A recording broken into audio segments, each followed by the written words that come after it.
Friends నమస్తే, good morning. ఈరోజు పిల్లలు చేపలు తీసుకొచ్చారు. తమ్ముడు కిట్టు ఇద్దరు కలిసి వేయించుకొచ్చారని చక్కగా చేసిన తర్వాత ఇంటికి తెచ్చారని కొంచెం గిర తగిలేసి ఈ బాండీలో వేసేసుకున్నాను చక్కగా. ఇప్పుడు దీన్ని మనం చేపల కూర చేసేసుకున్నాం. ఫస్ట్గా ఆయిల్ వేస్తాను చాలమ్మా.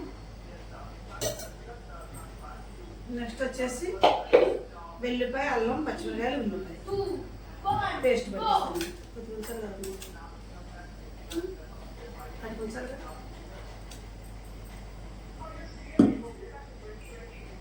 గల్లుప్పు ఇదిగోండి, దాని గల్లుప్పు కావాల్సినంత. సరిపోతే మళ్ళీ వేసుకుందామండి. కొద్దిగా పసుపు, దాని సరిపడా కారం. ఇది కొత్త కారం అండి, ఎమ్మ మంట కడతాం. సన్నకాయలండి, తెల్ల సన్నాలు, ఎమ్మ కారం అండి. కొద్దిగా ఊరగాయ ఓట అంటే ఇందులో ఓటలాగా నూనె కావాలండి. ఊరగాయలు కలిపి నూనె అయితే బాగుంటుంది కూరకి.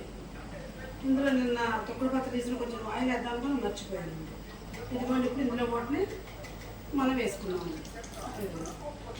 చక్కగా దీన్ని మొత్తంగా చక్కగా ఈ విధంగా కలిపేద్దాం. ఈ ఉల్లిపాయ పచ్చిమిరకాయ వేసేది ఎందుకంటే గుజ్జు రావడం కోసం. పులుసు చక్కగా ఇది ఎక్కువగా పట్టుకుంటే మిక్సీ చక్కగా గుజ్జు ఉంటుంది, కలుపుకోవడం చాలా బాగుంటుంది. కొరమేళ్ళు అంటే మంచిగా చేయాలక్క మమ్మీ అని చెప్పారండి మా వాడి. సాయంత్రం చేద్దాం కిట్టం అంటే లేదమ్మా ఇప్పుడు చేసేయడం. ఇది కూడా చక్కగా ఈ విధంగా కలిపేస్తాను చక్కగా.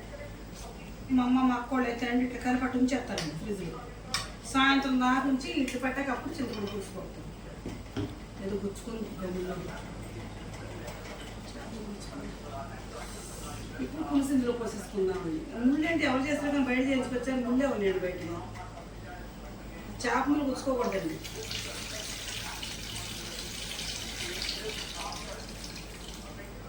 ఇదిగోండి, ఈ విధంగా పులుసు పోసేస్తున్నాం.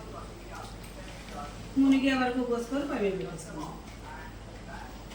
ఇదిగోండి చక్కగా చేపల కూర పులుసు ఈ విధంగా కలిపేసి నేను బాండీ పొయ్యి మీద పెట్టేస్తున్నానండి. ఒక పావు గంట సేపు ఉడికిన తర్వాత కొంచెం చిన్న మంట మీద ఉడికించుకున్నాను. ఉడికిన తర్వాత మనం మసాలా పొడి వేసుకొని తింటున్నాం. ఇదిగోండి చేపల కూర చక్కగా దగ్గర పడిపోయింది. ఇప్పుడు ధనియాల పొడి వేసేస్తున్నాం సరిపడా. వేసేసి దీన్ని ఏం చేయాలంటే కొంచెం క్లాత్ పెట్టి మనం ఈ విధంగా మొత్తం కలిసేటట్టుగా ఇలా తిప్పాలి. సరే, ముక్కలు కొంచెం అడుక్కి సెట్ అవుతున్నాయి.